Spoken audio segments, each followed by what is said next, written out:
ప్రభువును రక్షకుడైన యేసు క్రీస్తు అతి శ్రేష్టమైన నామాన్ని బట్టి ఈ ఉదయకాల హోసన్న దైవ సందేశాలనే కార్యక్రమం వింటున్న దేవుని విడుదలని మీకు శుభం కలుగునుగాక. అందరికీ వందనాలు. మీరంతా బాగున్నారా?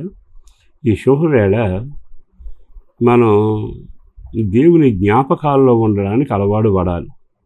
చాలాసార్లు మనుషుల జ్ఞాపకాల్లో ఉండే ప్రయత్నాలు చేస్తాం. వాళ్ళు నన్ను మర్చిపోకుండా ఉండాలి అంటూ గిఫ్ట్ ఇస్తాం. వాళ్ళు మర్చిపోకుండా ఉండాలంటే వారితో ఫోటో తీయించి దాన్ని భద్రం చేస్తాం.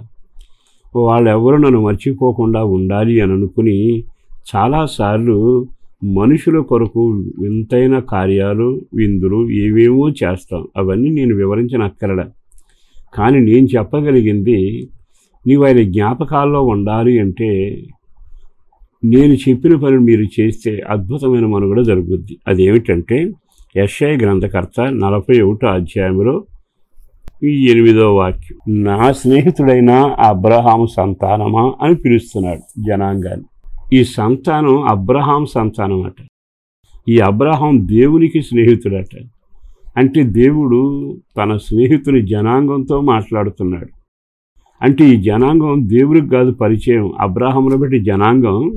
కానీ ఈ అబ్రహాము సంతానాన్ని నా స్నేహితుని జనాంగం అంటున్నాడు. అంటే అబ్రహాం ఎవరిలాగా నడిచారు? దేవునికి స్నేహితుడిలాగా నడిచాడు. అర్థమైందా? నీవు దేవుని జ్ఞాపకాల్లో ఉండాలి అనుకుంటే దేవుని స్నేహితుడిలాగా నువ్వు బ్రతకాలి. నీ పిల్లలంతా దేవుని జ్ఞాపకాల్లో ఉంటే మంచిది అనుకుంటే అబ్రహాములా నీవు కూడా దేవునికి స్నేహితుడిలాగా జీవిస్తే బాగుంటుందిగా. అసలు ఆ మాట ఎంత బాగుందో, నా స్నేహితుడైన అబ్రహాము సంతానమా, మా స్నేహితుని బట్టి నీకు మేలు చేస్తా అంటున్నాడు. నా స్నేహితుని బట్టి మిమ్మల్ని ఆదరిస్తా అంటున్నాడు. ఆయన అన్న మాట చెప్పనా, బూదిగంతములను నేను పట్టుకొని దాని కొన నుండి పిలిచినవాడా, నీవు నా దాసులను ఉపేక్షించక నేను నిన్ను ఏర్పాటు చేసుకున్నాను. అంటే ఎప్పుడైతే అబ్రహామును బట్టి దేవుడు సంతానాన్ని జ్ఞాపకం చేసుకున్నాడో, ఇతను నా స్నేహితుడు సంతానం అనగాని ఉపేక్షించకుండా మేలు చేశాడట, చేతులు పట్టుకుని నడిపిస్తున్నాడట. తర్వాత నీకు దేవుడిగా నేనుంటాలే, భయపడబాకు అంటున్నాడు. ఇట్లా చదువుకుంటే ఎన్ని మాటలు ఉన్నాయండి. మరి వీరంతా ఎవరి జ్ఞాపకాల్లోకి వెళ్ళారు? దేవుని జ్ఞాపకాల్లోకి వెళ్ళారు. ఎవరిని బట్టి వెళ్ళారు? అబ్రహామును బట్టి వెళ్ళారు. నిజంగా అబ్రహామును మనం తండ్రిగా స్వీకరించి అలా నడవగలిగితే మన సంతానం దేవుడి జ్ఞాపకాల్లో ఉంటుందిగా. మన కొరకు అనుగ్రహించబడిన యేసు క్రీస్తు మన తండ్రి. ఆయన అడుగుజాడలో నడిస్తే ఆయనను బట్టి మనమంతా తండ్రి జ్ఞాపకాలలో ఉంటాం. ఈ విషయం ఎన్నడూ మర్చిపోకూడదు. రెండవది, నీకు సేవకుడుగా చెప్పగలిగిన మాట, నీ పిల్లలకు దేవుని దీవెన ఆశీర్వాదం చేయబట్టుకుని నడిపించడం, గుప్పిలు విప్పడం, కోరిక తీర్చడం, వాళ్ళని ఘనమైన వ్యక్తులుగా కాపాడటం జరగాలంటే నీవు దేవుని స్నేహితుల్లాగా ఉండాలి. నువ్వు వెండి సంపాదించో బంగారం సంపాదించినా పిల్లలకు అది మిగలకపోవచ్చు, ఉపయోగపడకపోవచ్చు. కొన్నిసార్లు నువ్వు సాధించి పెద్ద ఇల్లు కడతావు.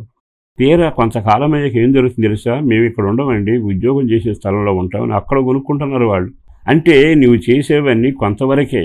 కానీ నేను ఒక మాట చెప్పనా, మీరు దేవుని స్నేహితులలాగా అయితే దేవుడు తప్పక నిన్ను, నీ సంతానాన్ని, నీ పట్టణాన్ని, నీ నివాసాలను దీవెనకరంగా మారుస్తాడు. ఈ శుభవేళ ఒక సేవకుడిగా మనవి చేస్తున్నాను, నువ్వు ఎవరి స్నేహితుడిలాగా ఉంటావు? యేసు ప్రభువుని శ్రమలకు అప్పగించిన వ్యక్తులు ఉన్నారు, వాళ్ళ సంతానంలాగా ఉంటావా? బరబ్బాని దొంగ ఉన్నాడు, అతని సంతానంలాగా ఉంటావా? నీవు ఉండవలసిందే అబ్రహాము దేవునికి స్నేహితుడిలాగా నీవు దేవునికి స్నేహితుడిగా మారాలి. ఆ స్నేహం కలగాలి అంటే ఎలా సాధ్యం అని మీకు అనుమానం వస్తుంది. ఆయనకి స్నేహితుడిగా బ్రతకాలి అనుకుంటే యోహాను సువార్తలో చక్కని మాట ఉంది, మీ యందు నేనును నా యందు మీరును నిలిచి ఉండండి. ఇక మీదన మిమ్మల్ని దాసులని పిలవక స్నేహితులని పిలుస్తాను. బాగుందిగా?